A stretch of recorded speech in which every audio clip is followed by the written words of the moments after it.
My name is Eddie C, and welcome to my positive podcast. I'll bring you positive stories of people from all walks of life, because everyone has a story to tell. Hello, everybody, and welcome back to MPP, my positive podcast. I'm your host, Eddie C, and I'm glad that you're listening to this show and you've been following some of the other shows. And once again, thanks to all the subscribers that tune in on each show. It's been a while since I've done one. That's one of the main reasons is because I've been very busy with some other activities.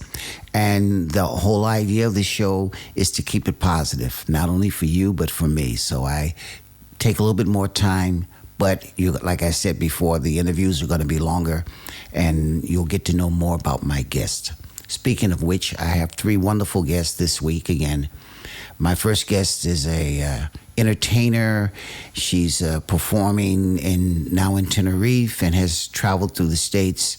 My second guest is a guy that actually looked up to me when he was in school as sort of a protege, a musician, and it was inspired by a workshop I did. So I feel very honored to have him on the show. And my third guest is a very special lady. She's the wife of a dear friend of mine and colleague that I've toured with many years ago in the jazz scene.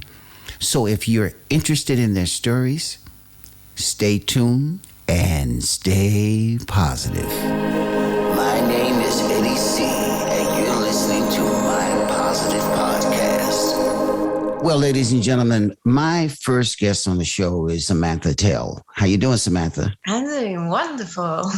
Thank you. Great. Now, I know that basically you're a dancer, performer, and actress, but you want to tell my audience a little bit more about yourself, your roots, and, what you've been doing over the years, because it's actually been quite a while since we had contact. It's true. That's true. Okay, so I'm coming from the Netherlands. I was born in Zeeland. But then my parents moved back to the area of Amsterdam. This is where I grew up. And I've always been a really creative kid. Ever since I've always been dancing. I was 5. I started with classic ballet. And when I was 6, I discovered ABBA. And I always wanted to be Agneta, which I kind of am now, but we get into that later. And I loved Fame, the show Fame, and Grease. I drove my whole family crazy because I always made shows, and I was Olivia Newton-John, So I was a very creative kid. And then also as a teenager, I didn't really like school. I just wanted to dance, sing, and act. That was what I want to do. But when I was 17, I think I had this big group of friends, and they were really into soul singing, and they were really, really good. So I also started to sing, and I remember the first time I performed for a big group of people was with a friend of mine, a really good singer. And I was singing the same song that you sing, Baby Come to Me. And I was so nervous. I think I really squeezed the hand of the friend of mine because he was holding my hand, And when after like high school in Holland, you call it's like, I think this is how you can explain it in English. I wanted to go to the School of Performing Arts, but I was too young. So I first did the MAO, which is like Middle Economic Administrative Education, which was like for a creative person, really, really like boring, but I did it. But next to it, I went to the Afro. It had a department. The Afro is like a Dutch television channel. Yeah, right. One of the networks. Yes. And it had like for people from 15 till 25, a department to learn everything about TV, radio, dancing classes, acting classes. So this was for me heaven. All right. So that was like my background when I grew up. All I wanted to do was singing, dancing, acting, Oh, wow. And your parents have been behind you the whole time. They backed you up with your dream? My parents are lovely. They're not really creative, although my I think I have some from both of them, because my father now he's retired, but he was a teacher in sports in school. Right. But he was always very funny when he was teaching. And even you lived in Holland. I teach him some song of love. That was the song, like Casanova, such a Casanova. Oh yeah, the group, the three ladies. Yes, yeah. I remember them. I played on some of their records, so. Okay, so and I teach the whole choreography and everything, and he performed it with a colleague on school. So I think I have a little bit of that from my dad. And my mom, she just loves music. She loves musicals and everything. So we went a lot to the theater because my mom loved that. So even though it was not their profession, they always did support me. But they didn't really think like, you can make money of that. It's a nice hobby, but you have to have a serious job. A backup plan. You have to have a backup plan. Yeah. That's what my father always used to tell me. Yeah. You have to have a backup plan. Yeah. On the other hand, I still believe that when you have that talent, the raw talent, and you work on it and you develop it, and you surround yourself with the right people to help you develop your talent, you can get pretty far. A lot of things have changed now in the business because of the social media that we have nowadays. Because if you go back some years before we had all of the, the smartphones and the computer recordings and the streaming, it was a hard business, because in order to get noticed on television, you had to first work and get people to see you live. And then when you became more popular, that's when you got on television. But it seems to have had a complete flip side, because nowadays people go on television to become popular, and then they go into the country to perform. And a lot of times they discover the real world is not the same as it was on television. That's so true. I totally agree with you. Yeah. And I think nowadays also with YouTube and, Facebook, what you said, it's very easy to put yourself out there and to be seen. And I grew up like in the 80s, 80s, 90s.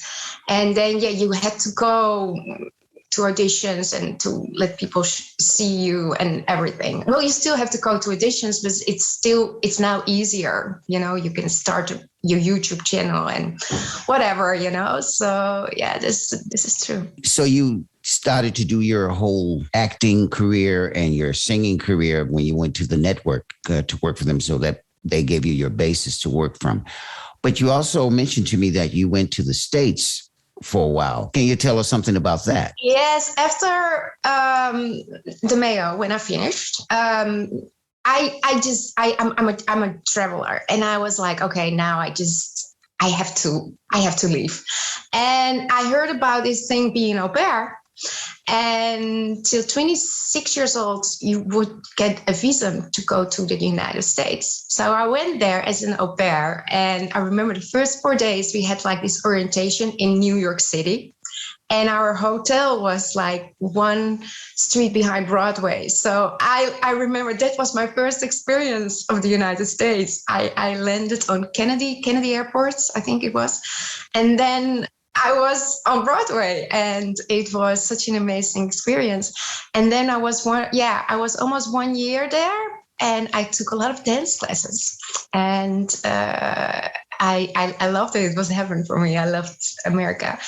And then a few years later, I went again to Chicago, but then it was not such a good experience as an au pair again. But it gave me some good things, because I had my first camera acting classes and I loved it. I was like, this is what I want to do. All right. And then in 2009, I went to Los Angeles. But what inspired me was I started to do hip hop classes. I was always a dancer, but I started to do hip hop and street dance in the beginning of 2000, because a friend of mine, he used to be background dancer of Tony Scott and King B. And he started a street dance school. And he took me then one day to the National Hip Hop Street Dance Championship of the Netherlands. And I remember there was one choreographer, but I was not from the hip hop world, so I had no idea, who was who. And there was this guy who had the same name as you. It was Eddie Morales. And he was background dancer of Justin Timberlake and Mariah Carey and a lot of, other... A lot of well-known American artists, yeah. Okay. And kind of like, I was not a freestyler, but in the end of the class, he went doing like the freestyling. And I was like, I'm not going to do that. I'm not hip, and I'm not a freestyler. And I did in the end. And it was such a spiritual experience. It was so liberated, and he was so cool. And later we talked and he said, oh, you should... if you love this class, you should take classes of Marty Kudelka, who is the choreographer of Justin Timberlake. And then I started to take a lot of dance classes in Moves, who did a lot of, the choreographers did a lot of television programs, the dancing and everything. But they took all the choreographers of America for workshops. And that inspired me, like, I want to go to LA. I had no idea how, but I was like, I want to go there. So I had dancing classes from Kenny Wormald, who did a remake of Footloose, the actor. And a lot of the dances of Justin Timberlake. And then I want to go to LA. And then I had this opportunity because my aunt wanted to come to Holland and she went in my house. It was like the movie The Holiday. And I went to Los Angeles in her house, and I went to take all these dance classes in like Millennium and Debbie Reynolds, where all the big artists also dance. And it was for me like a dream come true. So I was like, sure, an average dancer between the most amazing dancers of the world. But I didn't care. I was like, I'm here. I'm in Los Angeles. And then when I was in Los Angeles, I also somehow I bumped into this open day for actors. And then I went there and I met some casting directors also. And I met this woman who gave acting classes, and she was really, really, really good. So this was for me an amazing experience in Los Angeles. And every day something happened. I think because my mind was like, what kind of exciting thing is going to happen today? So in one day I went to have some lunch in Malibu because I love Malibu. I just love to drive there. And I met a really friendly guy who was sitting next to me. We were talking about life and music. And then at one moment I said, oh, have you ever been to Amsterdam? And he said, like, yeah, I've been touring. I said, oh, are you in a band or something? He said, yeah, I don't know if you know the band Chicago, but I'm the drummer of the band Chicago. So this was Tristan. All right. And I'm still in contact with him because he's such a lovely, down-to-earth guy.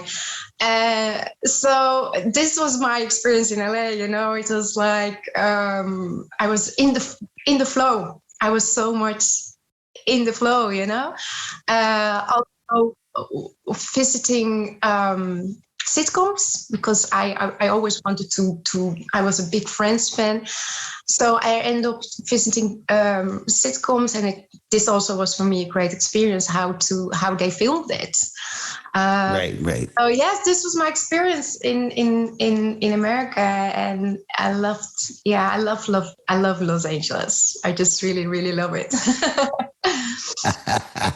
Well, okay, so you were in Los Angeles, but you mentioned also at one point that you went to Virginia, which is the state I was born in fact. Tell me a little bit about that. Well, it was my first experience in such a big country. I think Virginia is beautiful. It's really green but yeah, it was like really warm in the summer and it was really cold in the winter. But I think it was beautiful. It was really, really beautiful. And I was really with a really nice family. I'm still in contact with them. They're actually now in Alaska. Oh, wow. That's a whole different place. Yes. And I've also the boys, they're now big boys, you know, and it's really nice because they were so young. They were like a baby and a 1-year-old, and now they're all growing up and they're really nice boys. And the man, he was like a pilot, but he would like buy airplanes from Europe or whatever, little airplanes, and then he would fly them. Okay. You know, so one day we went to visit. This was a great experience also for me. To his family in North Carolina. So we went with this little airplane. I had one kid on one side and one kid on the other side between, you know, on the back. But it was such a beautiful experience because the sun was going down. And when we landed, you know, because normally in a plane, you don't see that. You should not be afraid for flying because then it's not a good experience. But for me, I know I've been on some of those small planes because flying at the time flying with the airplane from out Danville when they still had the little airports, you know, and a lot of the places, a lot of the small airports have closed now. But I remember flying from Danville, Virginia, you know, to get back to New York or to fly to Chicago. We had those smaller planes, and that was quite an experience because they were little planes, and then I've been a couple of times on the real small planes, and that was you should not be afraid to fly, definitely, because it is like you're flying, right? For me, it's right. A liberating feeling. I think it was one of the most happy feelings I had in my life, especially because it was so beautiful that the sun went down, you know, and the colors in the sky, and it made me feel like a bird, you know. It made me really feel like a bird. I loved it. Yeah. Well, okay. So then you went to Virginia for a while to work with these people who take care of their kids. But then at a certain point, you ended up in Tenerife. How did you go from New York to Virginia to LA to end up in Tenerife? That's quite a hop, skip, and a jump. I know. Well, to tell you the truth, if now somebody knocks on my door and said, I got a job for you in America, I would go. I would say, goodbye, Tenerife, you know? So Tenerife is like my second, but very good choice. And it's the Canary Islands are lovely. They're very beautiful. It's like paradise here. But I went in 1996 on holiday for the first time here. And I didn't see a lot then yet, but I was like, wow, it was Christmas and it was such a nice weather, you know. And I just fell in love with the island. And I already wanted to move here, but somehow, you know, life, it wasn't the time. I really believed that. I believed everything is timing. And it took me a while. In 2017, I finally took the step to come here. I took one suitcase. I think if I go back now, I need 3 suitcases. But then I had one suitcase and I had no idea. I just knew that I just wanted to maybe sing here. I didn't know, maybe temporarily do something different. So I just came here. I had no apartment. I didn't know anybody. I just came, you know, and then. Did you speak the language? A little bit. I had in school Spanish, but I didn't pay so much attention because somehow at that moment I was not really, interested in it. No, it was at the Mayo, I remember. So I had some basics, but no, I didn't really speak the language. Luckily, here in the South, it's good if you speak Spanish, but for your work, you mostly have to speak English, and in my case, Dutch is really good, or German, you know. So okay, but so you speak fluent German as well? Yes, well, I speak Deutsch, yeah, but maybe not fluently, but I speak, and it's actually funny because I'm casted for a German TV series, so it's kind of I need to speak German. But don't really know yet, because they also wanted me to know if I spoke Spanish. So maybe I have to speak a little bit Spanish, and then German. So I know my name of the character, All right. of the role, but for the rest I haven't seen the script yet or anything. So I'm in the dark there. Okay. Well, you never know. I mean, it's always good to be multilingual. I wish I would have learned a few more languages, because I've, traveled a lot as well in my career. German, I can understand quite well, but I don't really speak it, But if I'm there for a couple of days, I'm kind of like able to blend in, knowing what they're saying, because it's very close to the Dutch language, of course. I speak Dutch fluently, of course. But I mean, with an American accent, huh? When you say, like I always say, you can take the boy out of the country, but you can't take the country out of the boy, right? Okay, that's cool. That's cool. I like that. So how long have you been in Tenerife now? Since 2017. All right. I'm a resident. And yes. I'm Spanish now. So you still have a Dutch nationality, but you're just a resident of the, like I have here in Belgium, right? Yeah. Okay. There's a lot of discounts with traveling and things like that. And we get discounts on all the parks in, entertainment parks. So it's good to be a resident. Yeah.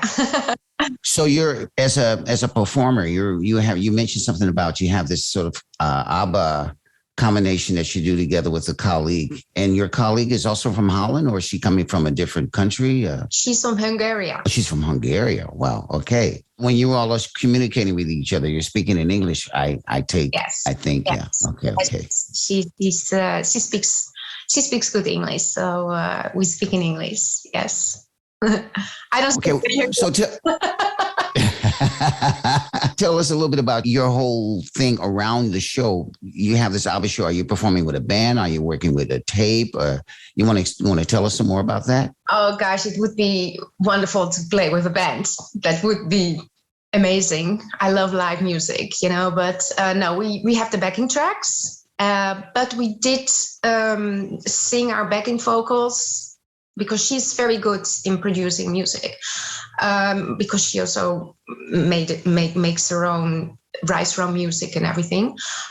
So yes, we use backing tracks with our own voices on there, most of it, maybe a few, not most of it is our own voices. And then we go on stage and then we perform live. Yes, we perform live. Yeah. Yeah. Our show is a little bit a mix. I like to make it a little bit a mix of the movie, like Mamma Mia, of the musical, and then a tribute. So we're not like try to be really exactly like Agneta and Anifrit. We try to make it our own. You give your own identity to it, and you make the songs. You take the songs, you give tribute to the songs, but with your own identity to it, right? Yes. That's wonderful. And how is the public there? Because I know I've been to Tenerife, I think twice, also to perform with a big band, but that was with New Year's some years ago. And the other time I was there was also actually both times were with bands. So it's very lovely to be in Tenerife. It's a nice place to visit, a very nice place to visit, and the weather.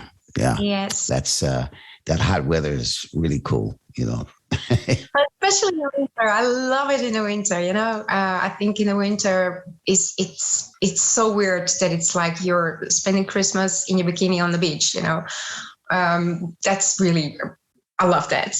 That's really wonderful. But yeah, I like the audience, there's lots of nationalities. This is what I love. I like so much all kind of different cultures. And of course, because we are like one of the highest holiday places in Europe, of course, there's so much nationalities, and I love it. It's from East Europe, West Europe, but also from other countries, and I love it. Yes, I think the audience is really, especially, I must say, the English are the best audience. They're very enthusiastic, and the other cultures are a little bit more reserved. Okay. Once we're in the middle of the show, they get warmed up, but it's a little bit harder. The English are from the first song you sing, they're like, yeah. It could also be because you're singing in English, so it's easier for them to relate to, so they can play a role as well. Yeah. But I think, I don't know, I think their mentality is more like from the beginning, like, and the others need to warm up a little bit, So, but I like the different cultures a lot. I've got one more question to ask you before I let you go, which is our theme, and our theme for this particular show is about flow. And my question to you is not only what does flow mean to you, but what does it mean for you? For me, flow, I love the word flow, actually. I because I had been to America, I introduced it to my friends in Holland, and they were like, flow, what are you talking about? But, so I explained it to them because I was using it a lot. But in that time, I was not so conscious yet. But if I would explain flow now, I think this is our natural being.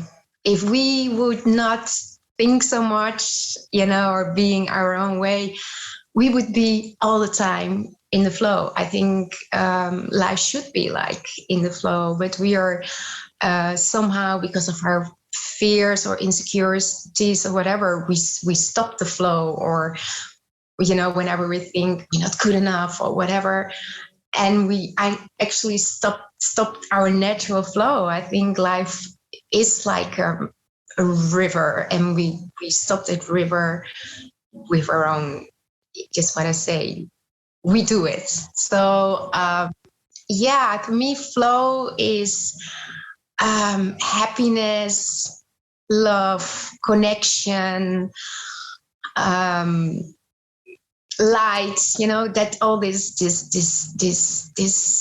higher frequencies or whatever. That's for me, flow. I love it. I love it. It's one of my favorite words, flow. Okay.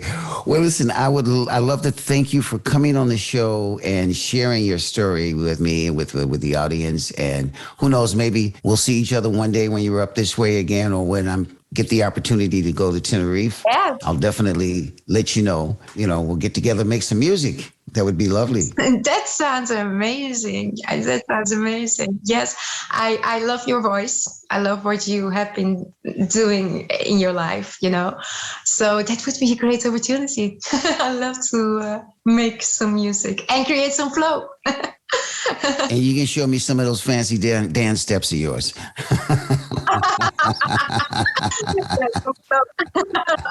I will. All Thank right. you so much, Ed. All right. Thank you. And a lot of love and positivity your way. Eh? Same from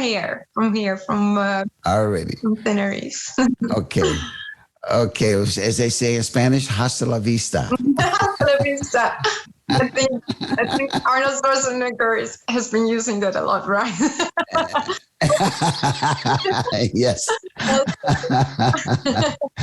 All right. You take care of yourself, and a lot of love to you. You too. Okay, bye-bye.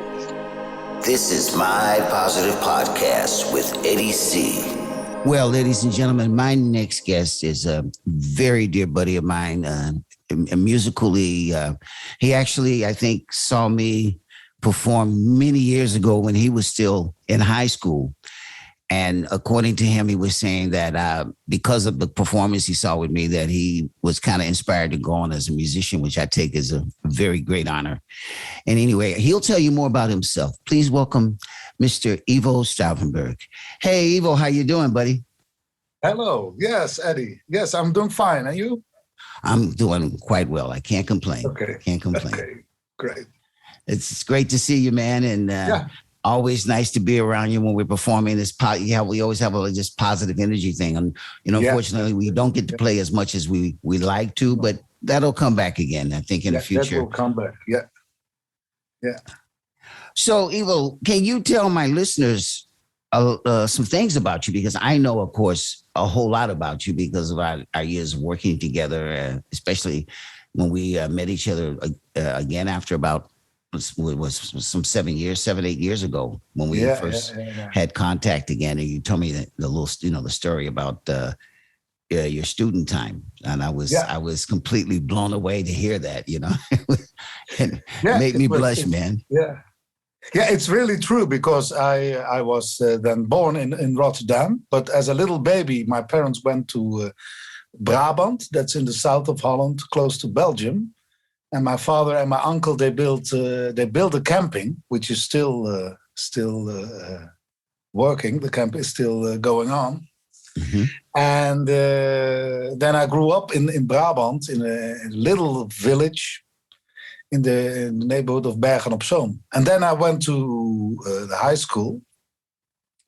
And yes, there was not much going on in that time in the early 80s in Brabant, And then and then there was some kind of a performance at the school. Right. I was about 13, 14 years old. And then there was a black American guy from the United States who sang the blues. And he was lying on the floor. I remember that. And we were all so much touched. And that really that moved me a lot, and to make music. And years later, I met this man again. It was Eddie Conard. Yes. Yeah. Oh, wow. Yeah, that was really because, of course, you are so much from the 80s for me, like Al Jarreau and George Benson. And I listen to these guys every day still. And it's so much inspiring to make music with you, because I feel that music, Well, those guys were a big influence in my musical, let's say, motivation as well. Of course, I can hear that. Yeah. And I had the honor to not only meet Al but work with him as well, for a television program. I know, yeah. So that was one of the high points. Actually, I have a photo of him and me sitting on my mantle here in my apartment. And so, that's a great memory. So, Peter, he's gone. He was a real inspiration. Not only for me, but I think for a lot of. Yeah, I still listen to him every day, every single day. Yes. Oh, wow. So that's so nice to work with you. So the music is still alive, We are still alive. Yeah. And, but this show today is about you, my friend. So I want to know more about, and my listeners as well. We want to know more about how did your whole life take off in the musical direction and become a professional? Yeah, that is really a little bit funny, because I always wanted to be a musician, and I already started to play for people to perform when I was about 12. I just started to I started to play when I was 8 years old, and then in that time there was a lot of parties going on in Brabant and weddings, and so my father thought, we have some nice parties. Why don't you go and play? And I just started to work really as a professional when I was 12 years old, really. Wow. And that time there was a lot of work to do. So I played a couple of times every week. And then later I went to study law, because I'm officially a lawyer. And I graduated in law. And but then I thought, no, that's not what I'm going to do. So that's why I'm really a musician by heart. I really do it because I really love it. And it doesn't pay much money all the time, as you know. But it's not the easiest job to do. But the high points, how you say, the nice things are so great to.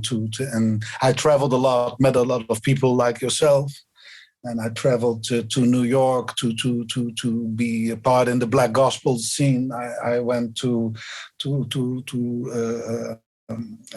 Rio de Janeiro to know how the samba, and traveled a lot and met a lot of people, and that is so much inspiring. So after the law study, I knew for sure it's only one thing I'm going to do, that's make music the rest of my life. Yeah, well, you mentioned some places. Some of the places that you traveled. I know in your music there's a lot of Latin influence. And how did that come about? Is that something that you already as a child was interested in? Yeah, I always had something with rhythm. That's I always liked rhythm and congas and African beats, and and as a piano player, at first I was an organ player really. But later, I heard those Latin American music from Cuba, from the Caribbean islands, and Brazil. Of course, it's different kind of music, but I always liked it. I listened to it a lot, and then I studied a little bit about how that music works and played with the people from over there. That is always the best to do, of course, as you know. To play with the real people, that's the best lesson you can get. And So, and I tried to mix all those influences I had, like the gospel, like Brazilian music, Cuban music, blues, pop, because I started when I was 12 in a band. And we sung nederpop, as it is called. So it's pop music in the Dutch language. But it was a particular style in that time. Right. The band Doe Maar, which was the most Dutch band. popular band we ever had in Holland. It's like the Beatles, but then in Holland. And that is also a part that lately I have done again, that I write a lot of songs and lyrics in the Dutch language. So I combine the music from all over the world with the Dutch lyrics, which is very, how do you say? It's not very common, but it's a very particular style. I know we've done some gigs and you've taken a song that normally had English lyrics to it, and you put some Dutch lyrics to it as you were singing and playing your piano, and do it quite well. I started with translations from the famous songs. It was a homage really to the like the songs of Al Jarreau or Charles Aznavour or whatever. And I tried. It would be funny to do this in Dutch. It's not possible. It doesn't sound very. I thought it wouldn't work out anyway. Right. But then I found a way that sometimes it works out, and I played it for people, and they actually liked it. And then I did it in a competition in Belgium a couple of years ago to try out these songs. There were translations from well-known American or French songs, and I did them in Dutch. Let's see how the Belgians, they're really critical of maybe how they like it, but they actually liked it. So I won the competition, and so I started to really write my own songs. I write a song almost every day. I'm writing and writing. It's so fun to do. So I combine all those musical influence. I listen to music from all over the world, and then I try to find a lyric in Dutch with a nice sound, which is not always so easy in our language. But so that's the challenge. Yeah, well, you do a great job. Like I said, I've heard you. Not only we've done gigs together where you done some of those songs, and it always works quite well with the public, especially when it's a full Dutch public or Flemish public. It works quite well. Yeah. But you're also a fantastic pianist and jazz pianist, and you have a couple of groups. I know one of your groups is called Brajazol, which is I play in sometimes with you, and that's always a fun gig because that's in the jazz circuit for the large part.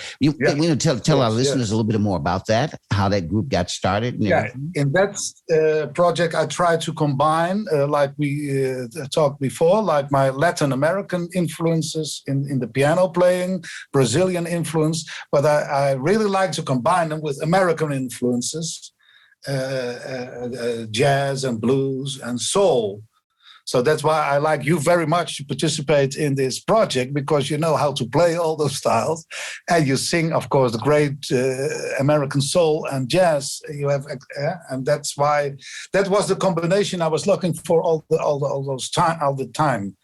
So because I like to mix things up to put things a little bit out of the ordinary, out of the usual. And that it tries to to put that in one name, but it's not possible. Braja soul is Brazil, jazz, soul, but it's more than that. It's also Cuba, France. I combine a lot of styles and really try to combine them in one song, in one. It's quite a coincidence because you have your Brajazzol, and I have, of course, my company name, which is called Jazzol Music, which is basically based on the same thing, jazz, pop, soul, Latin. Yeah. And so it's funny when we were talking about the names, I said, wow, names are pretty close to each other, only you have yours with a double Z, and I just use the one Z in the Oh yeah, that's true. Yeah. Well, outside of that, you're teaching at a music school. I think it's my own music school. There is no school, so it's my own because I have my own methods and my own way of working. All right. Because I don't work too much with notes and reading music. No. Even if somebody starts with me, even if it's 5-year-old, I say, what do you want to play? What is the music you like the most? Okay. And that's what we're going to do right away. So, and of course they learn the theory and the techniques, but they're doing exactly what they actually like. And that's why they make a big progress usually And, well, that's always the key, man. You have to do what you like. And when you do what you like and enjoy, you're going to definitely, progress quite fast because it's coming from out the heart. That's always been my concept, But it's not so easy to a lot of that they can come with every song they want, and we're going to play it. So I, as a teacher, have to be able, of course, to listen to it, so that is not so easy. But usually, they come with songs that they hear on the radio or Spotify or whatever. But I also learn from that because they come with music from South Korea or from, I don't know, never heard of it. And so I learn also by that. And sometimes the children really listen to some nice stuff from the 70s or 80s or that I even don't know. And I try to challenge them to listen to other stuff too, Right. For me, that's the most important thing, even for myself, to always listen to what is going on, and that inspires. Yeah, sure. Yeah. I mean, but that's wonderful that you're able to take your own technique and in your music school and create a different approach for kids, because I think it's going to be more personal as well, because it gives each kid the idea that they have their own personal way of learning. Because of course. Because of it. And all my lessons are very different from each other. With everybody, I do really different stuff and things in a different way. That's quite a unique approach. That's very nice. Because you used to work at a music school for a while. No, not really. I thought that you said that you... Yeah, I call it a music school, but it's my own musical school. It's Ivo's piano school. Okay, all right, okay. So, but you never did any teaching at some of the other schools beforehand? No, not on a regular basis, no. Okay. I always did my own thing in my playing, but also in my teaching. Okay. So people like it or they don't like it, and sometimes it happens too. No, okay, that's okay too. You know. Right. Usually, when we meet, we right away know if it's going to work out or not. That's okay. Well, what are some of the other projects that you're doing outside of Brajazzol and your teaching? What else are you doing at the moment? Yeah, the most for me is the Brajazzol. It's like the international part, and I have what I call NL Soul. We talked about that. Mm-hmm. That is writing my own songs. For me, at this moment, is of course very much important because, like we for about 2 years we were almost not able to play anymore as a musician. Yeah. And so I do try to make a lot at home and writing a lot that's the main things I do. And what I always do and have done is play black gospel music. I do that for 25 years with some great singers here. You want to tell us a little bit more about that? Yeah, we come everywhere. So it can be in a prison, or like for the children that have difficulties at school. And the day after, we're at television, national television, or in the Johan Cruyff Arena, some big things, you know. And the day after that, we play for just 3 people in somewhere in a school or in a prison or we come everywhere to let the people feel how music and can make you happy. And it's very important in these times. You got to touch the souls, as they say. Music is a great way to touch a person's soul. For sure. You know, for sure. Now, I know from what you told me before, you know, you used to work a lot with female singers, and I know in that way you kind of like there was sometimes a romantic thing involved in the process as well. And I remember that had quite a big influence in different times of your life. And nowadays you have now a new lady in your life that I know she's very nice. The new lady in my life. And she's also a singer, piano player, and composer. So, yeah, that is really... I always have been thinking in my life, you know, like, would there somewhere be a female... which is a bit like me. You know? So a female version of you. Female version of myself. And people say, that's thick. But that's not what I mean. I mean, not really. I'm teasing you. And then, all of a sudden, after all these years, you met somebody who has been to Brazil for many years, like me, who does composing, singing, and professionally, and So, we talk a lot about that, of course, all the time, and we can help each other a lot with. So that's a new experience. But how did you all meet? How did you all meet? That was like a coincidence, but for me, coincidence doesn't exist. It's difficult to translate this, but in Dutch we say toeval, toeval. Coincidence. Right. And then you say, nee, it's geen toeval, het valt je toe. Okay. It falls upon you. It's like that. So things, if you're open to it alive, you know, then things happen. And for us both, it felt like that. The powers that be brought you together. We met in a bar. Usually we don't go to a bar. All right. And she does, and me neither. And then all of a sudden we meet there. And then... Were you performing or was she performing? No, not at all. No. Oh, wow. Okay. So it was just at a bar going for a drink. It was really like a coincidence. Yeah. Yeah. Well, it's like you said, they're people you meet people for a reason, for a season, or for a lifetime. Yeah. That's, you know. Yeah, like us too, you know.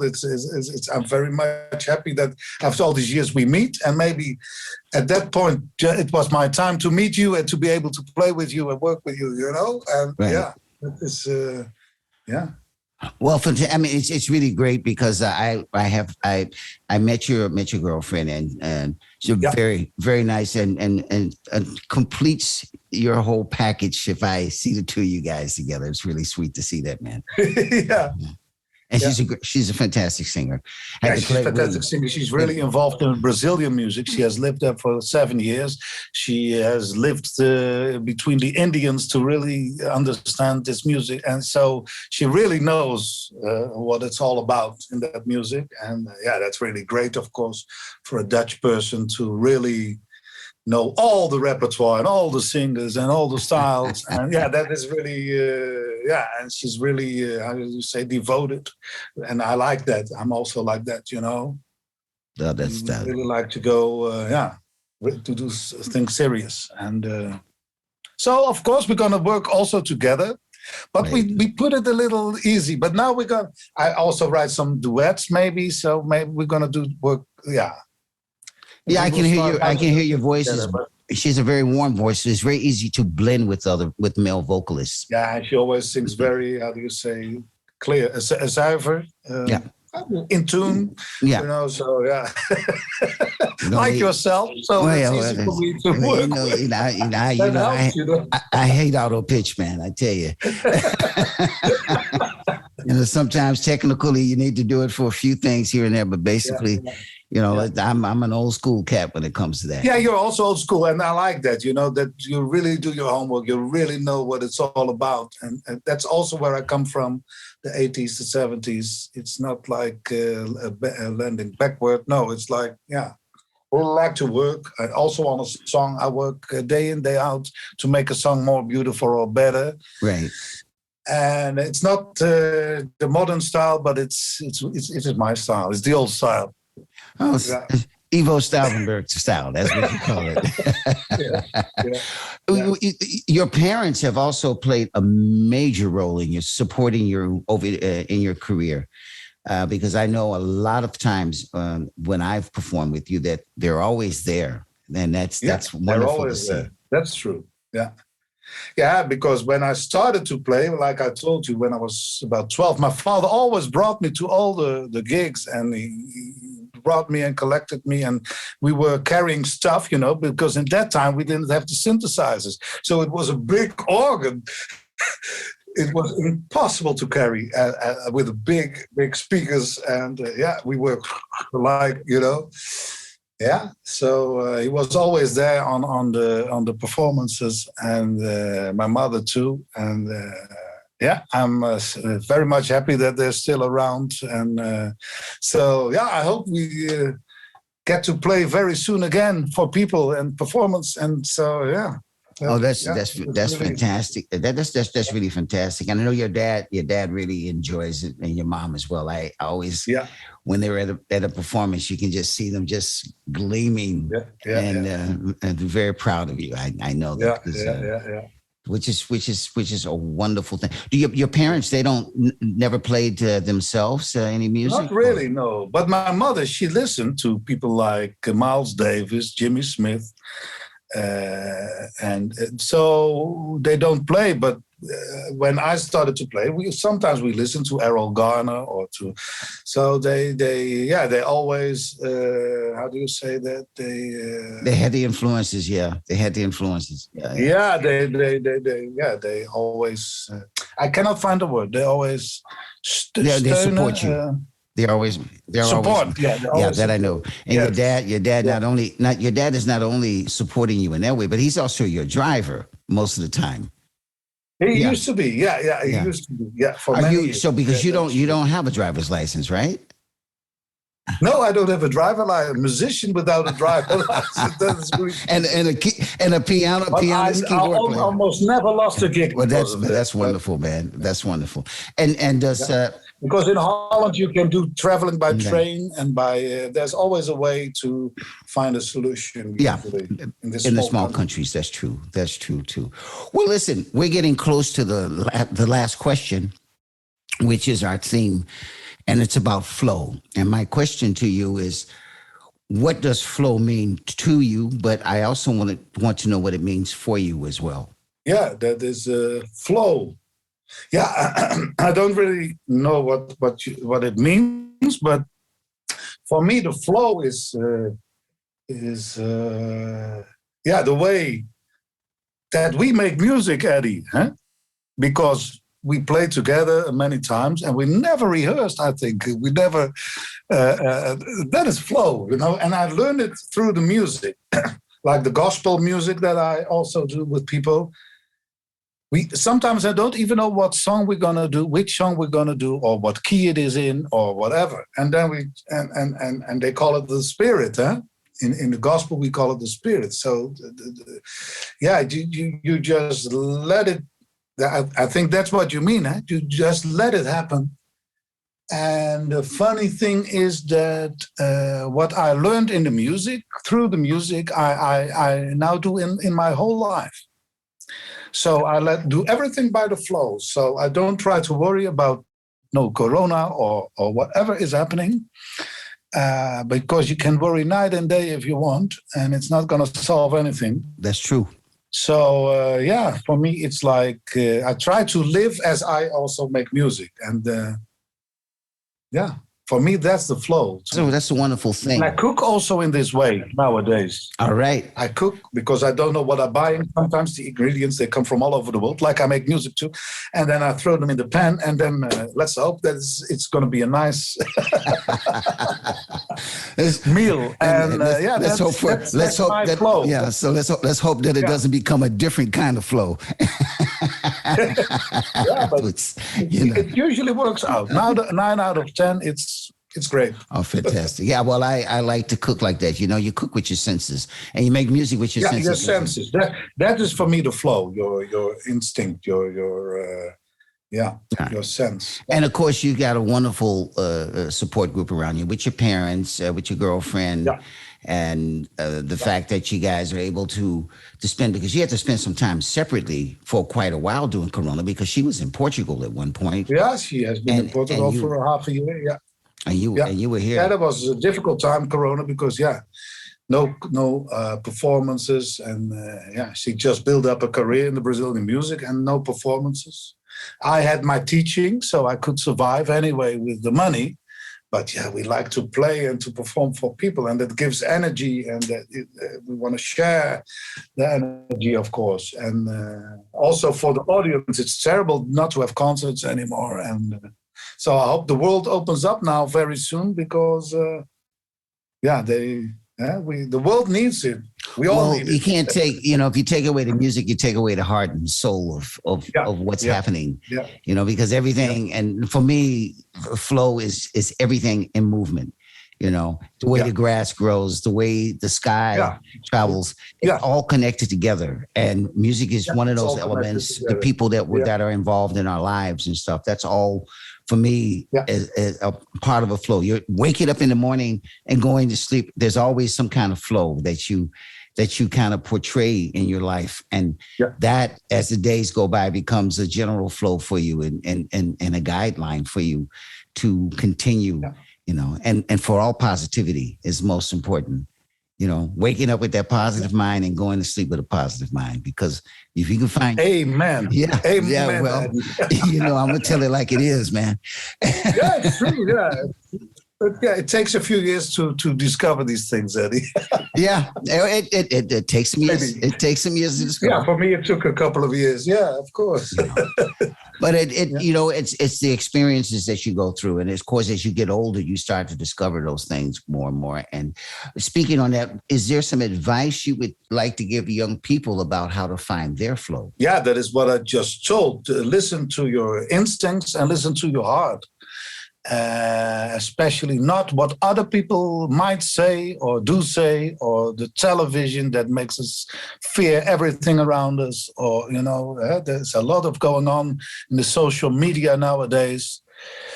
A lot of negativity, a lot of fear, hate, anger. Yeah, just get away from that. And it's difficult enough to listen to your heart and to try to do something positive in this world, whatever it is. For us, it's making music. It's a nice job.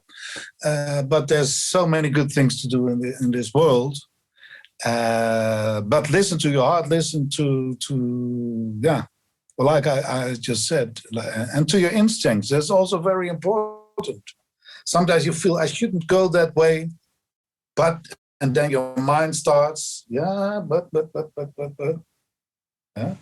It's like Stevie Wonder sang about very superstitious. It's a little bit that, it's always the mind that makes us try to take the wrong way, and don't listen to that. Especially nowadays, there's a lot of drugs going on, even in this country. It's incredible what is happening. So stay away from all that, and because it's not necessary. There is still a lot of good things going on, and to live, and watch a little bit less to the television and to the media and stuff like that. Maybe that's a good advice. Put your telephone away sometimes and your television, and and meet people. Yeah. Go back to the natural basics, man, and most of all, respect. Respect, because that's something. Respect for yourself and respect for others. That's the most important. One of the most important elements, I think, which is what we seem to be losing because of a lot of the social media. Of course, it has its good sides because it brings us together to do this interview, for example. But on there are downsides where we've created in certain ways a sort of individualistic society because everybody is able to just drown themselves in their own little bubble. But don't forget the human element is the most important thing. The human element. They should write a song about that, Eddie. I actually did that. Yeah, it's the title of one of my albums. I always love to play that song. So yeah. Well, Ivo, it has been a pleasure as always. You know, whether we're making music together or sitting and talking, it's always fantastic. Yeah. Absolutely. And, I know we're not living that far from each other. And in Holland, the situation is a little bit different than it is here in Belgium. We have a little bit more slack as far as the corona rules are concerned. And they're slowly starting to get that better in Holland. So that's a good thing. And, who knows, maybe in the next couple of months, we'll be able to get out there and make some nice music, whether it's... Oh, yes. I'm looking very much forward to that. Yeah. But you look great, Eddie. Somehow you look better and better and better. I don't know what you're doing, but you take very good care of yourself. So that's important. Yeah. Positive lifestyle, buddy. Yeah. That's what it's all about, man. Yeah. Just having a positive lifestyle. That's what it's about. Not worrying about things that have to come or wake up in the morning. I'm always grateful every day I wake up. I'm even when the weather is bad, if it's raining or I'm not going to take that as a negative thing. I say, well, okay, it's raining. Maybe I should get out there and walk in that rain and appreciate the fact that, the plants are getting water and that I'm able to see that every day is a gift. Every day is a gift, and this is a gift, being able to see and talk to you again, man, and touch base. And eventually we'll get to make some more music together. So all of the little things, man, what we put in our body, how we think, how we feel, the people that we surround ourselves with. For me, that's all about flow. And a positive flow is the most important thing one can have to prosper. Amen, life, Eddie. Yeah. What a wisdom. Wow. Yeah, it's true. Yeah, well, me too. I'm learning every day. Well, listen, I'd like to thank you so much. Please give my best regards to Margie. I give my best regards to her and of course to your parents. My parents. Yes. Give them all three of them a big hug for me, and we will definitely see each other very soon in the near future. See each other soon. I'm looking forward to it, Eddie. Yeah. All right. It always makes me happy to see you and hear you, and makes me always smile. So. All right. I know that you got a lesson coming up soon, so you have to drive. I have some working to do sometimes. Yeah. Well, I always say it's like working on your hobby. That's what it is. Yeah. I worked once on a cruise ship, and then I was talking with some of the people working there, and what kind of work do you do? I'm the musician. So music is not work, they say, but it is work. Yeah. But we do it with our heart. But I always say it's working our pump of joy. That's what I call it. Yeah, that's what it is. Yeah. All right. Well, you take very good care of yourself, man, and definitely, and man, and a lot of love to you all there. Okay. Yeah, you too, Eddie. Very nice to see and hear and speak to you again. Okay. Yes, to you too, Eddie. All righty. And see you soon. All right. Take care, buddy. All right. Bye-bye. Okay. Bye-bye.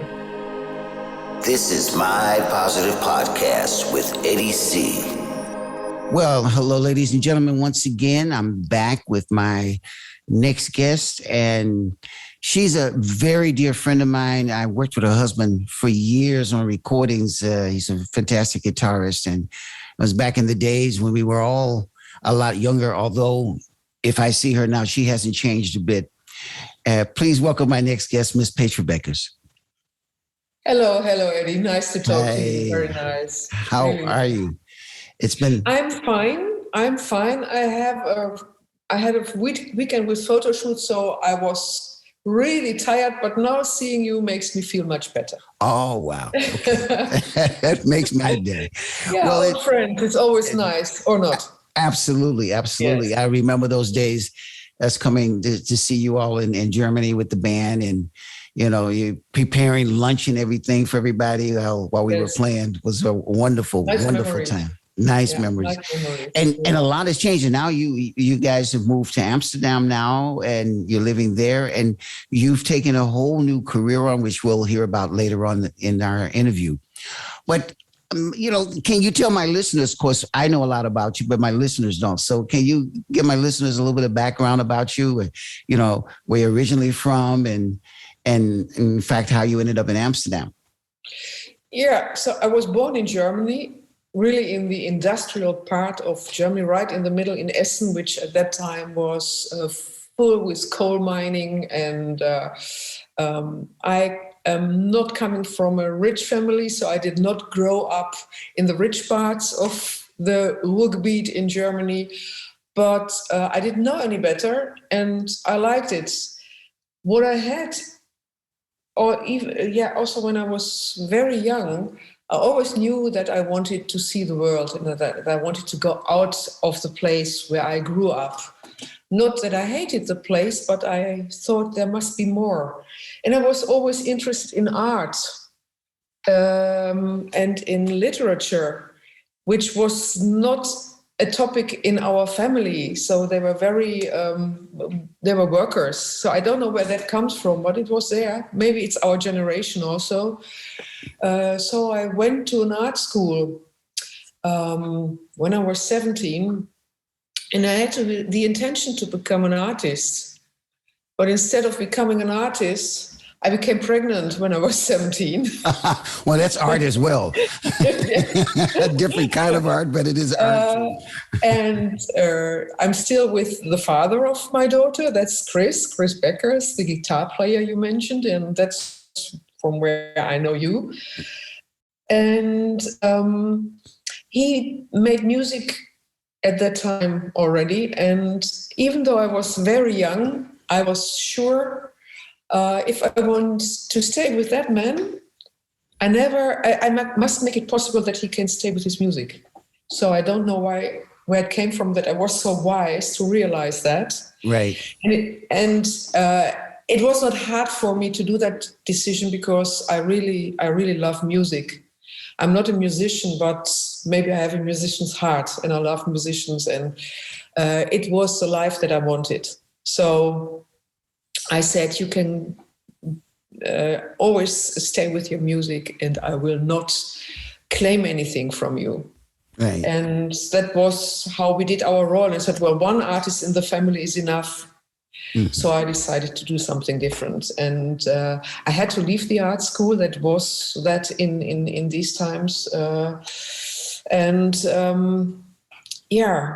Had a rock and roll life, had jobs that survived. I worked in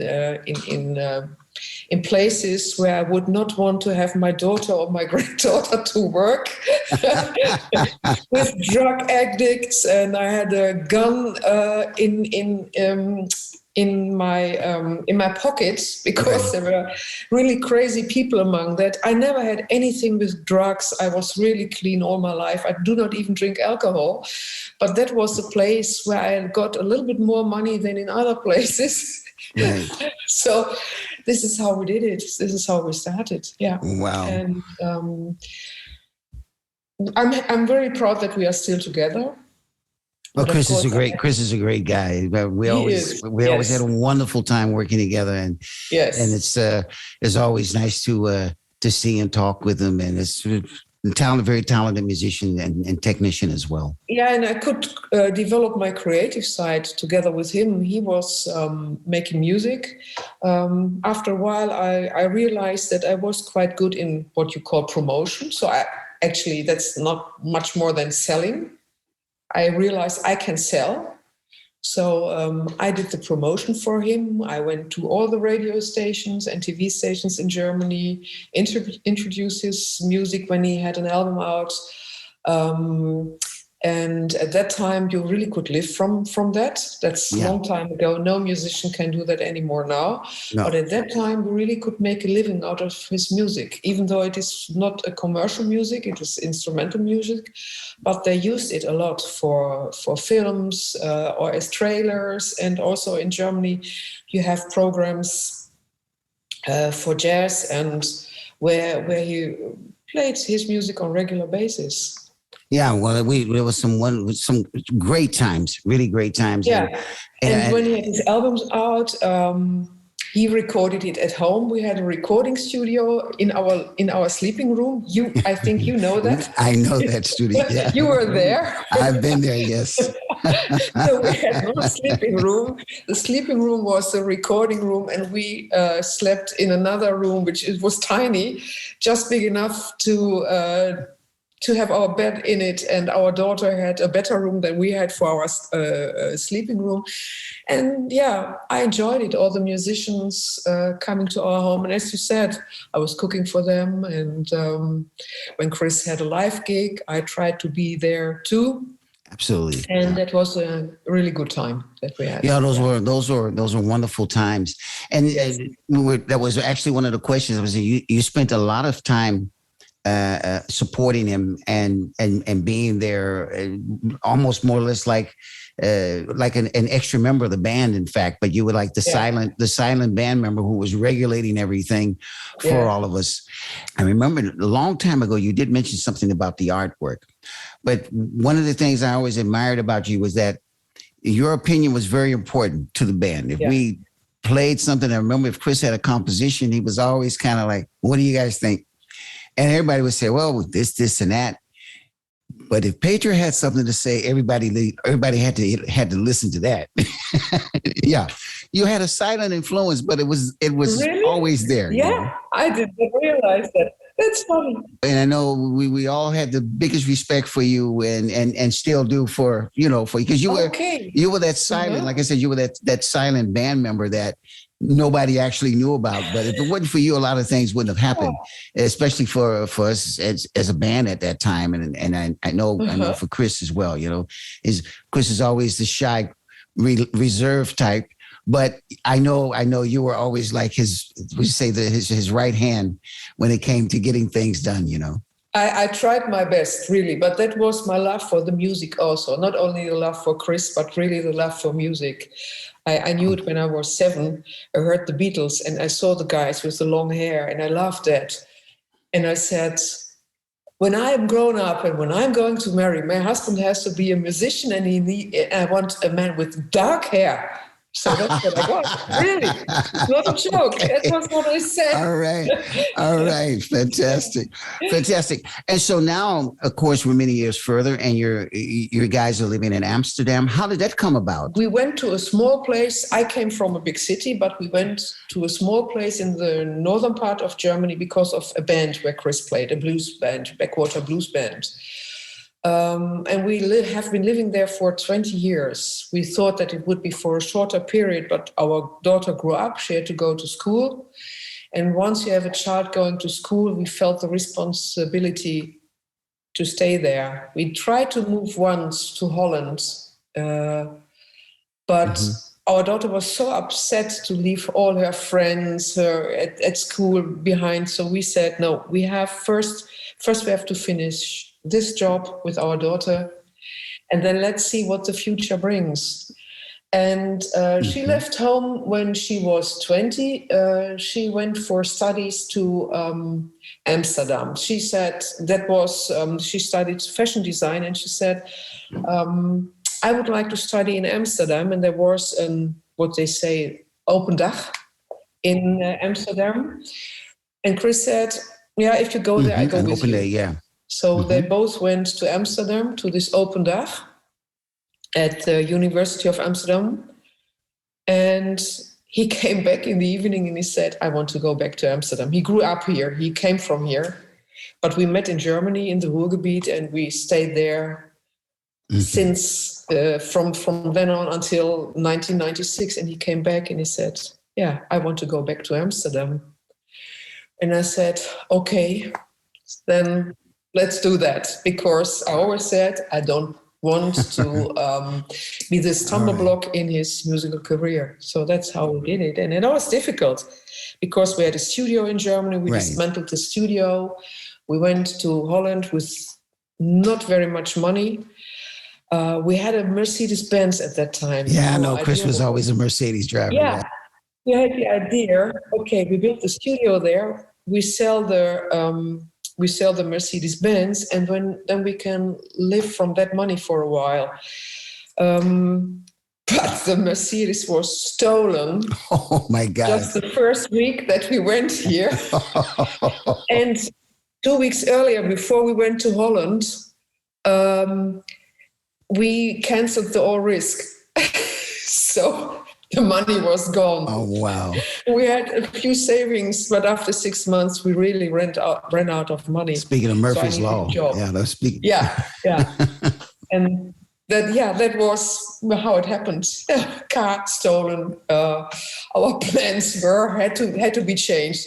But there was no plan B. So what to do? I was looking for a job then. Okay, so you've always been a very resourceful person, and Chris as well. And so you went from practically going completely bankrupt, and then you got this job that I remember you mentioned. Can you tell us about that? Yeah, we have this. We call it uitzendbureaus, job agencies. I went there and said I need a job. And they saw and they heard that I'm German. Yeah, they heard it in my accent, and they said, we have something. Here's an American company. They are selling their products here in Europe, and they are looking for someone for the German-speaking market, like Germany, Austria, and Switzerland. And then I heard this word thermocouple for the first time in my life. I had no idea what a thermocouple is, but I needed a job. So I said I would like to go there and have a word with the owners. And then I found out when I was there that a thermocouple is something that you need to read the temperature wherever it is. In that case, it was in molten metals because these products were for foundries. And we needed the money so much that I said to the guy, I even know how it smells because I'm coming from the industrial part of Germany, and I really got the job. And I went. That's great. I went out because I was in sales then, and became successful. And it was Chris' idea after a couple of years because I was the worst paid manager in the whole company worldwide. And Chris said, you can do that on your own. And I said, I cannot do it on my own. He said, yes, why not? That's what you are doing now. And the whole office is running on your sales. And I had to think about it 3 days. And then I thought, he's right. So I was looking for some products that I could sell. I was known in the industry because I was the only woman. It's really a male industry. I got the products and I started. And that really became a success. But that made me leave the music industry. And in the beginning, I found that really difficult. It was not easy for me. Okay, I can imagine. You have your company now, and you still have your company? No, oh, okay. I sold it in 2016. So I have been in that industry for 22 years. Mm-hmm. I was successful. I can really say I made a good amount of money on that. But you become older, and money is not all in life. Absolutely. And I mentioned I went to an art school and I was young and I had to leave it because I became pregnant. And I had a hobby all my life that was photography. My first, what is a Spiegelreflex in English? I don't know the word. Mirror. That I had that in 1980. Full frame. Yeah. Yes. So And I kept saying, I would like to study photography one day. And there came a day that someone said to me, Petra, you always say it. So why don't you do that? And I said, I cannot do that. I have the company. Right. And he said, why not? Maybe you need to make some changes. And that made me thinking. And I said, yeah, they are right. It's time to stop. So that's what I did. Okay. Was looking for someone who was interested in my company, could sell it to a German company, had to keep on working there for 3 years. But while I was working there, I already started at the Fotofachschool, this University of Applied Photography here in Amsterdam. And I graduated after 3 years of study this year in June. So this is how it went. All right. Fantastic. Yeah, congratulations on that. Thank you very much. You make some very beautiful work, which we'll get into in a few minutes. But going back into this job, you sold your company and you went full-time photography. Yes. All right. Yeah. And in the meantime, Chris was still making his music because with Chris is, I must say, when we had the company, he really helped me. You know, music does not start at 7:00 in the morning.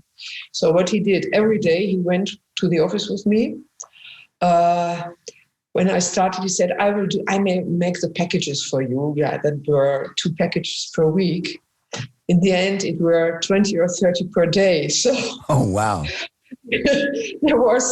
There came a moment that I said, Chris, I have to find someone for that because he still made his music. So he left at lunchtime, went to his studio, was from that time on and until the evening busy with his music. But he really helped me to build up the company. And we had that typical Amsterdam life, like many people here do. You come home from work at maybe 10:00 in the evening. No one did some shopping, so the refrigerator was empty. Many times we were sitting in a restaurant at 12:30 at night to have a little small dinner, let's say. Right. And we did that for many years. And obviously, after 22 years, I thought it has to stop.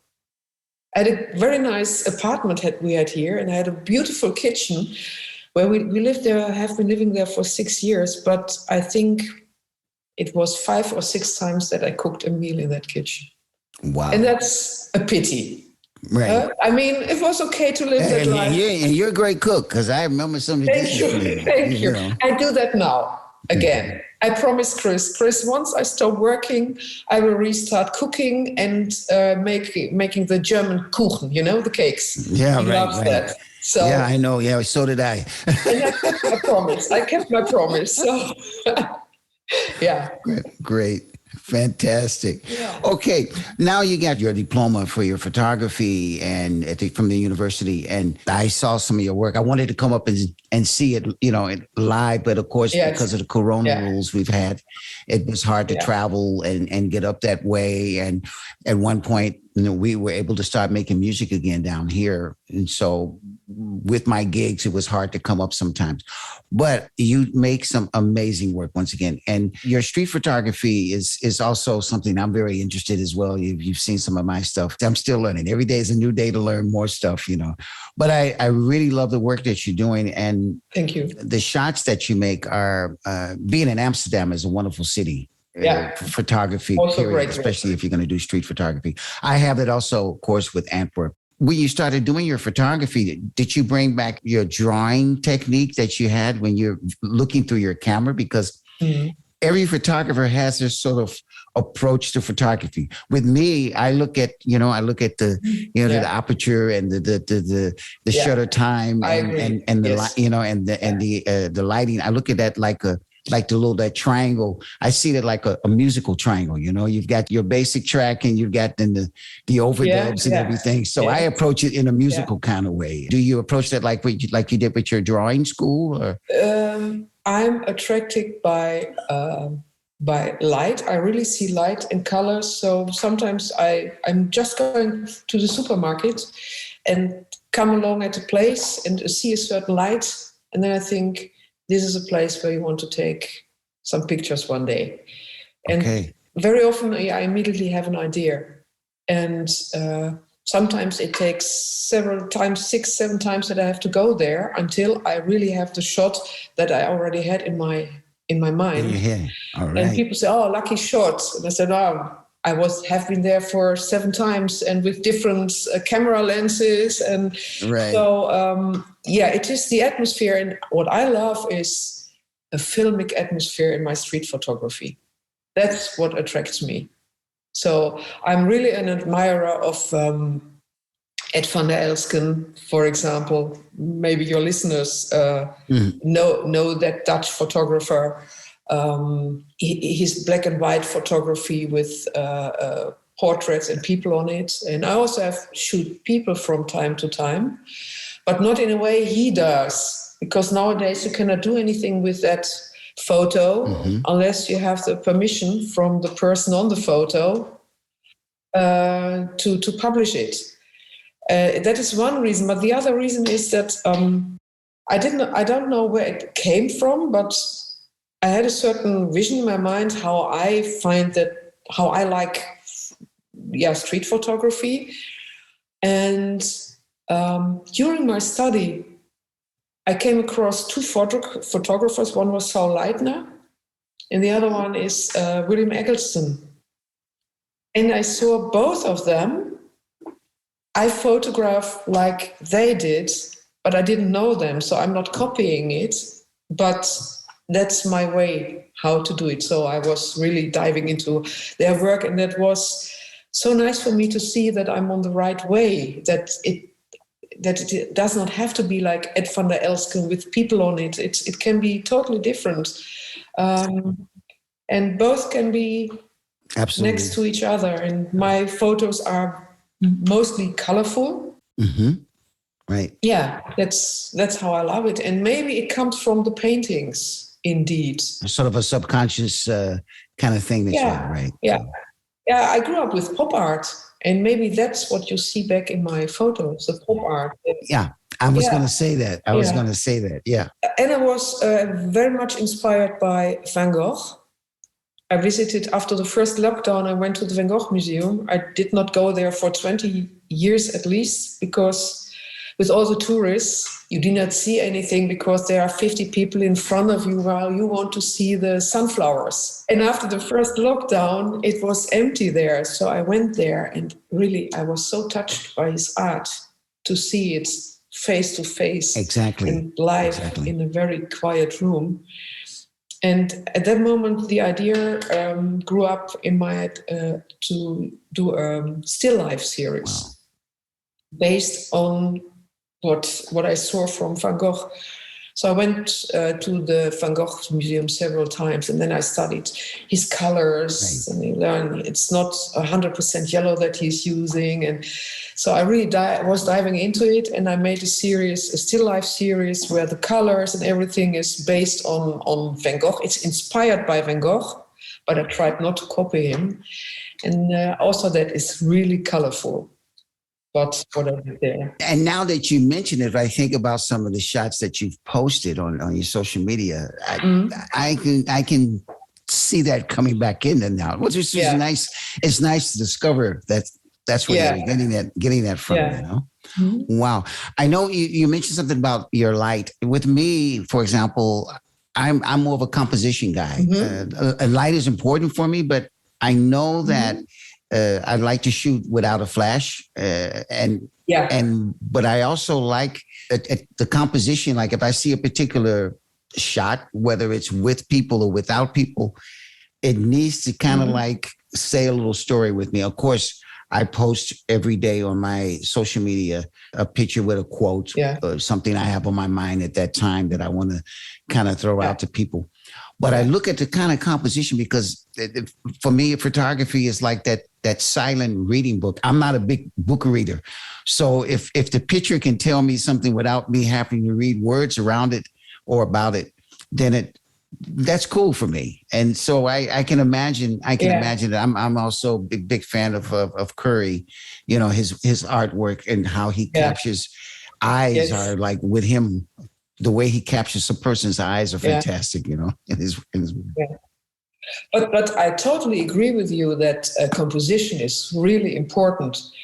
But I think I do it from an intuition. And I went to art school. I learned that, of course. That was part of the study that I did there. So maybe it's what I've learned many years ago, and it's still in my mind. So when I look through the camera, I really compose it. And I have used analog cameras for more than 20 years, maybe 30 years. And I still take pictures like an analog photographer. Not 2,000 photos or so. No, I really compose it while I'm looking through it. And of course, there are sometimes situations where you take more pictures in a row, if something is happening outside. How do you call it? Let's say 12 pictures per second or so, but it's not what I really like. I really look through I'm the same way. For me, I just like to look. That's the moment. Boom, shoot it. That's it. Yes. Yeah. And at the moment it's not there, you go there again. Do you do the same? I've been there.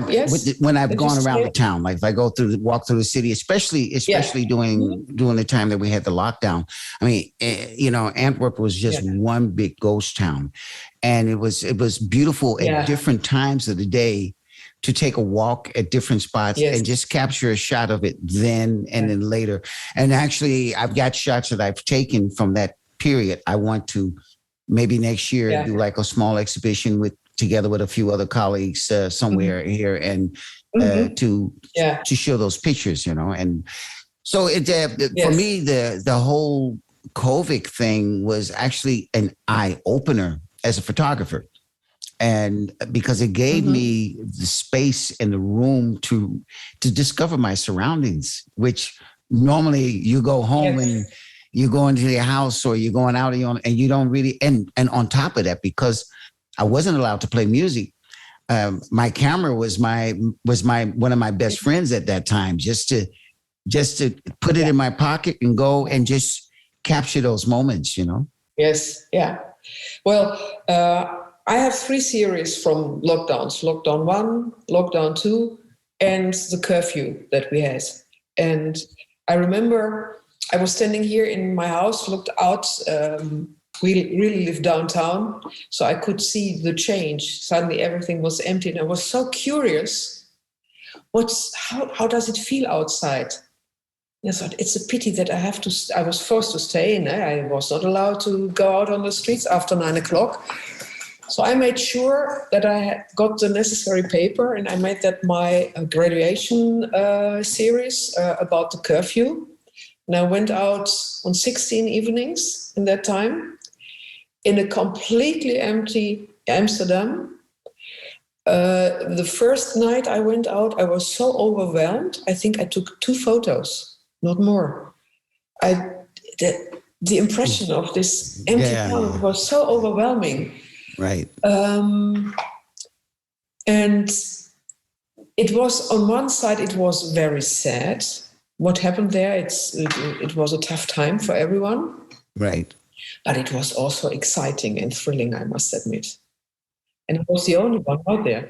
I remember seeing animals that you normally would not see in town all of a sudden, on the streets coming in. And there was a certain ghostly, but at the same time, pleasant feeling around the whole, which I know a lot of people got very depressed in that time, but it was a time to do some mind searching for yourself and just rediscovering your surroundings from a whole different perspective. Yeah, I remember that at that time with the lockdowns and later with the curfew, and that was my last year of the studies, and some of my classmates, they really had problems with it because they said, we had that and that idea and now we cannot realize it. And I thought, go and have a look. What is this opportunity? Make that Absolutely. your topic. And Absolutely. That's a one in a lifetime chance. I would say every disappointment always leads to a new opportunity. Yeah. So I looked at it in a positive way, and it was very. I'm happy that I had a chance to go out there with my camera and take pictures. And people tell me, you should bring out a book about it. Maybe I will do one day. maybe this is the moment to start it. Yeah. Going back to your photography, just one more time, just a little bit. One question before we get to the last question. On your Instagram, I see a lot of musicians that you've and colleagues, for all female colleagues. You have this sort of series now, sort of like girl power or female power, I guess you want to call it. You want to tell us a little bit about that? Yes, it started from my interest. About my love for music. Right. And now about my career in a very male industry. And when I started with my photography study, we had a task. It was free work, and we could do whatever we want. And I thought it would be interesting to take pictures from women in jazz, because that combines the music on one side, and on the other side, I still find definitely jazz music is a male-dominated world. So I was curious to see how these girls and women manage to find their way in the music. So because of Chris, I of course knew some of them, and I contacted a few women, Fedra Quant, for example, a bass player, Hermine Deurlo, chromatic. Harmonica. Harmonica. Who else? Many of them. In every case, Kika Spranger, saxophone, Saskia Leroux, trumpet. And that was only for my study. And I posted some of the pictures on Instagram. And someone who has a jazz label here in Holland saw the photos. And he contacted me, John Weyers, and he said, Petra, I'm running around with this idea about a book about women in jazz for a while already, but I never had a photographer. Now I see your photos. Do you think that it is something we could do together? I said, that sounds like a nice idea. And he had a title for it. He said, I even have a name. I call it the Jazz Zussen, the Jazz Sisters. Right. Instead of Soul Sisters, Jazz Sisters. And I said, let's do that. So that's what it's still a work in progress. All right, I'm very curious to see it out, because I mean they're all fantastic musicians. The ones that I know a lot of them because I've worked with a lot of the ladies. And I know. Yes, they're fantastic musicians. So whether they were female or not, they're good musicians. So that's wonderful to see that. And I always get a free concert from them, because I always say, you know what, just play, and I take pictures, and that's really wonderful. Right. So they play their instruments, and I have the privilege to be there as the only listener and can do what I like to do. Yeah. So maybe next year summer the book will come out. I hope so. Okay, well, please keep me posted on that, and then I will also at that time share it to our listeners as well. Nice. I got one last question, of course, which is the theme of the show, and the theme is about flow. And I would like to know, what does flow not only mean to you, but for you? I was thinking about that question, and it's a difficult question. What is flow? The flow for me is that I would say my whole life was in a flow. I had obstacles, but still I find my whole life was in a flow, and I'm still in a flow. Flow is probably that you can do the things you like, and yet you love your life the way you live it, even if it is difficult sometimes. I mean, you are a musician, you know how it is. Sometimes you have money, sometimes you don't. Right. Yes, and most of the time you do. Yeah.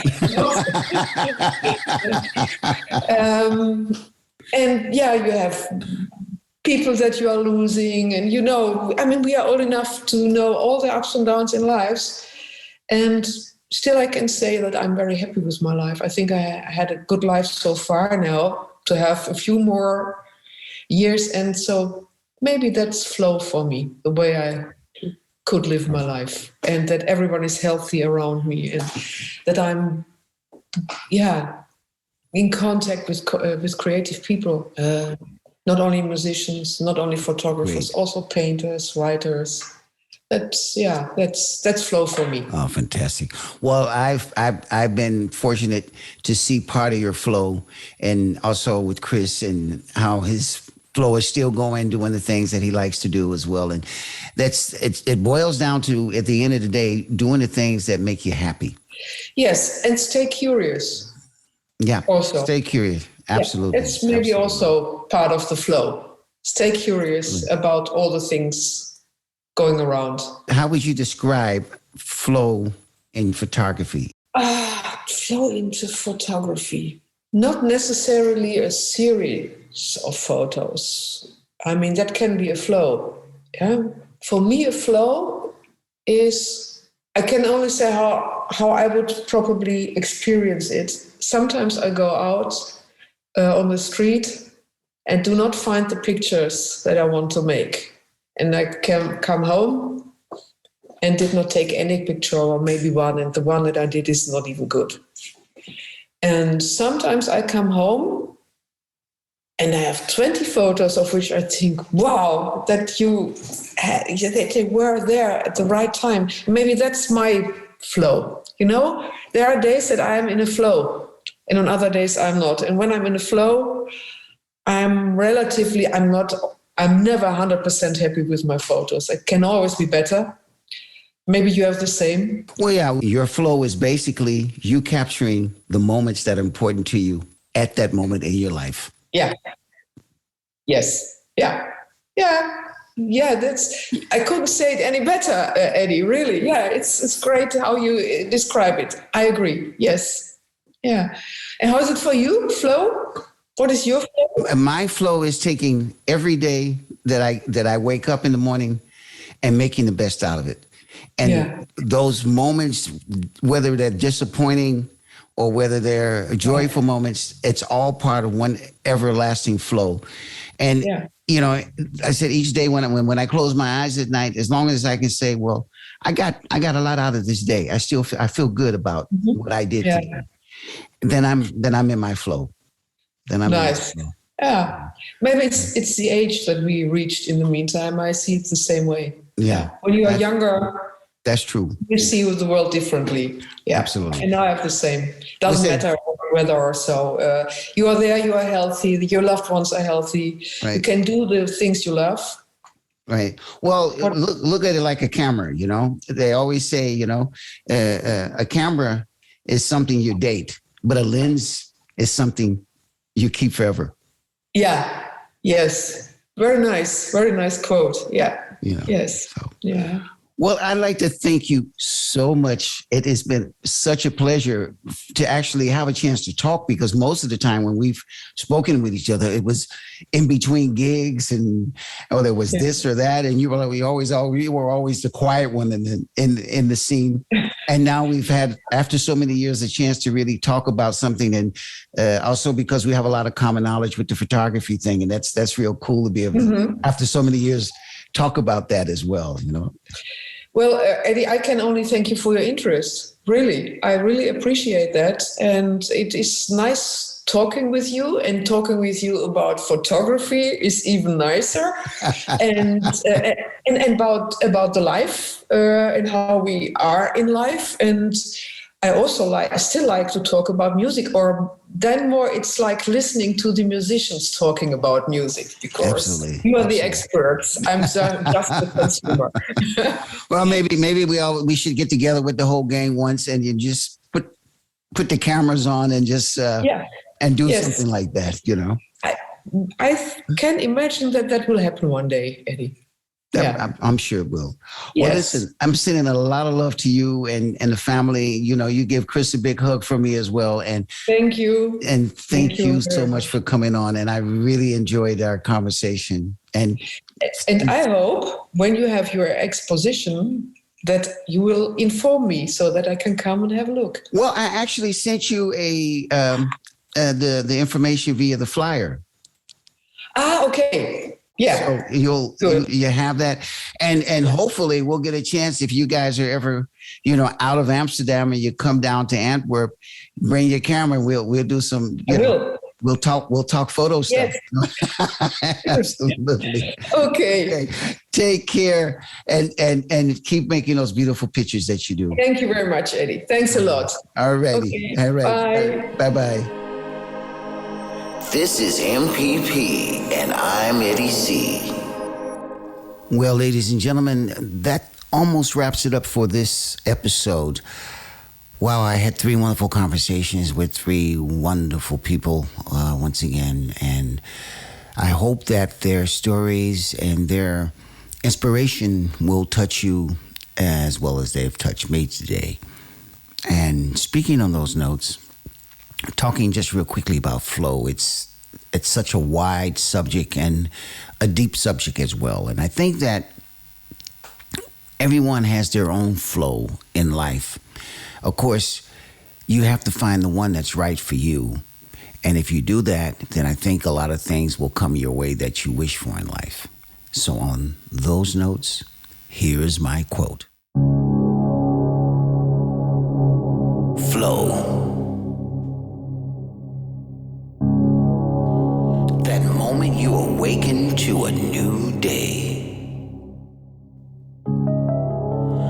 Feeling aware and fortunate to take on new challenges, new experiences, and exploring your surroundings with a different vision. Making changes or moving to different destinations.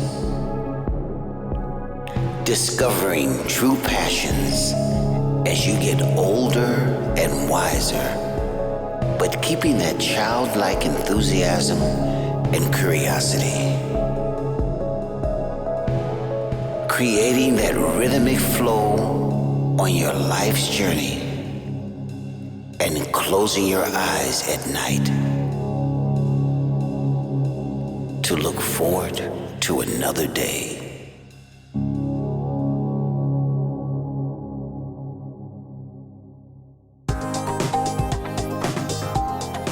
Well, ladies and gentlemen, that's it for this episode.